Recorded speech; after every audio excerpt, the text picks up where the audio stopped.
Hello viewers, আপনারা যে দেখতে পাচ্ছেন ট্রলারগুলো, এই ট্রলারগুলোই বঙ্গোপসাগরে ইলিশ মাছ শিকার করে। 65 দিনের অবরোধ থাকার কারণে এই ট্রলারগুলো এই পাথরঘাটার এই খালটির ভিতরে নোঙর করেছে। অবরোধ শেষ হওয়ার পূর্বে আবার এই ট্রলারগুলো বঙ্গোপসাগরে ইলিশ মাছ শিকারের জন্য যাবে। হ্যাঁ, দেখতে থাকুন এই ট্রলারগুলো। এই ট্রলারের মূল্য প্রায় 70 থেকে 80, 90, 1 কোটি টাকা পর্যন্ত হয়ে থাকে।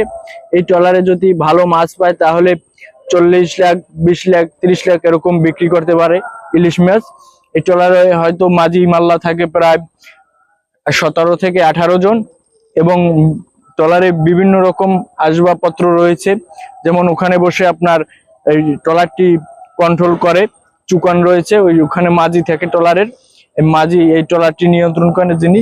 তারপরে এই যে আপনারা ফ্ল্যাগ দেখতে পাচ্ছেন, তারপরে এটা দেখতে পাচ্ছেন বড় একটি বৈঠা, জাল নদীতে ফালানোর পরে এই বৈঠা দিয়ে ট্রলারটি কন্ট্রোল করে।